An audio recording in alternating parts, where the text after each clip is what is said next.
Alright, so we're here with Oakley. We're going to be working on some just simple healing exercises to start with. He's here for our day training program. And so we're going to be just getting him used to the environment here, getting him used to the new space. He hasn't really been inside of our place before. And we haven't actually worked up with him on our own without his owner present. So we're just going to take things slow and see kind of where he is at with the training that we have previously done. His owner's completed, I believe, more than 5 sets. I want to say 6 sections, or maybe even more than that. And we've layered in the e-collar, we've taught him the e-collar, and we've taught most of the commands to the dog. So we're going to kind of see where the dog is at. We're going to see where Oakley is at here in terms of what he knows.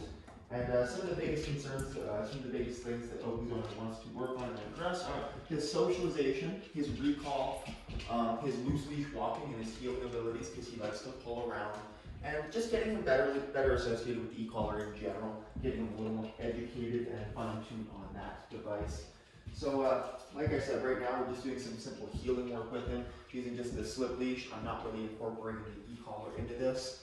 He did come on just a flat collar. I think he was pulling quite heavily on that. So with a husky, it's definitely one of those tools where we want to make, or one of those dogs where we want to make sure we're using the right tools. And so something like a slip leash, a prong collar, an electronic collar are all going to be top of my list recommendations for a dog, especially like Oakley. Just so we can get that nice, even control of him, right? And he's not kind of, trying to push that boundary, right? Because he's on something that he can just pull himself through, or a harness, anything like that, right? Not the right tools for a dog, like a husky especially, but in my opinion, any dog. And so he's doing quite well with just this simple healing exercise we're doing here. And we're just indoors right now doing this, of course, keeping things nice and simple for him.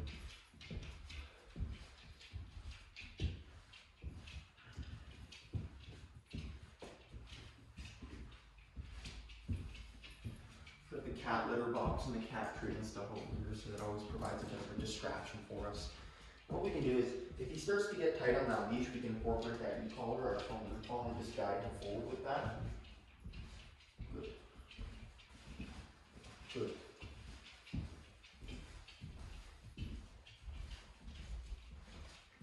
Good boy. I'm just going to mark those moments that gives me attention. We can see if we can reinforce that with some food. Not sure how food motivated Oakley is. Oakley. Good.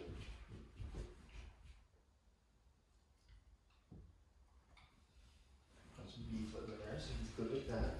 He's on board with the beef liver. Just going to pop on the e-collar.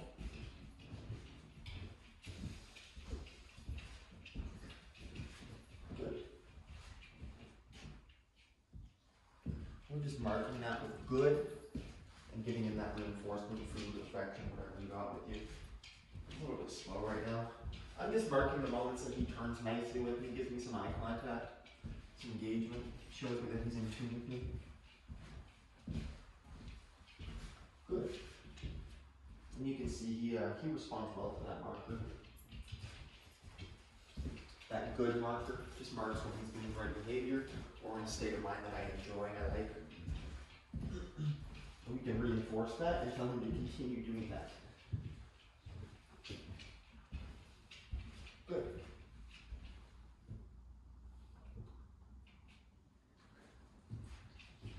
He's a little uncertain still.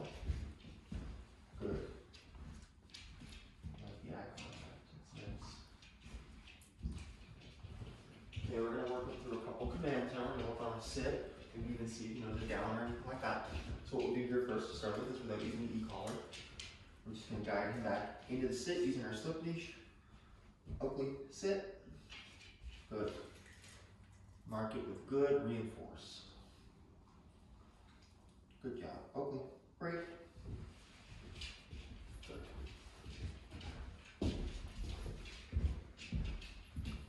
Just applying that upward pressure on the slip leash.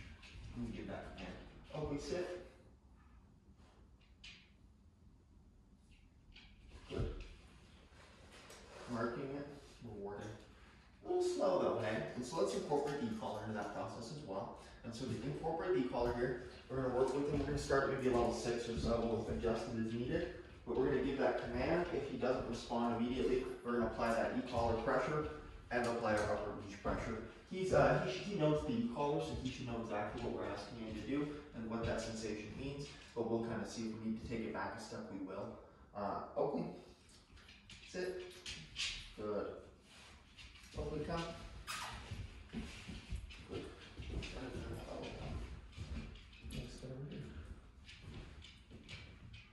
Oakley, sit.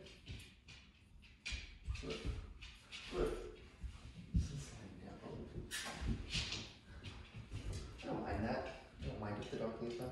So I'm going to do this again. Sit. Oakley, sit. Good. That's really good. Yeah, no e-collar pressure needed. He responds much better to that sit there. Good job. Break. Using our release cue, making sure we're giving that release command, break, every time we complete the command. Bring it back into that. That's it again. Oakley, sit. Good. You know, that was maybe a bit of a poor kind of correction on my part. We're at level 4 right now in e-collar. He sat pretty quickly there. I was ready to tap the button, so I gave it a quick tap just as he sat. No harm done. Come.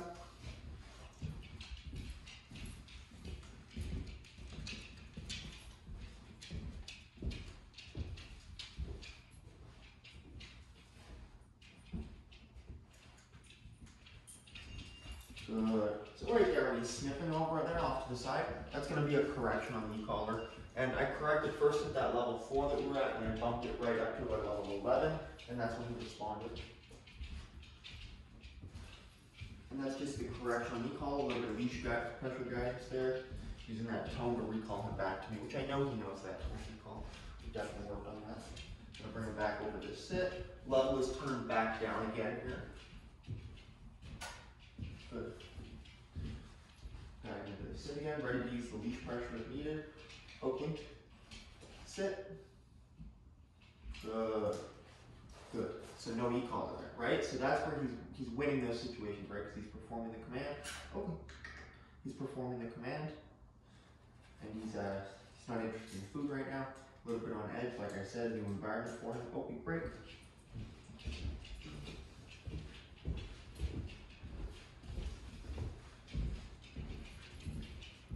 Then you can see this is the kind of work he needs because it's just a bit of a poor association with e-collar, a bit of having some negative association here. We just want to work to create a little bit more of a positive light around that. Not even necessarily, okay, I shouldn't say a positive light around that, but just a more neutral, you know, matter of fact response to that, right? Like it's just the way it is, right? Sit. Good. Still trying to provide that reinforcement, see if he'll take it. Break.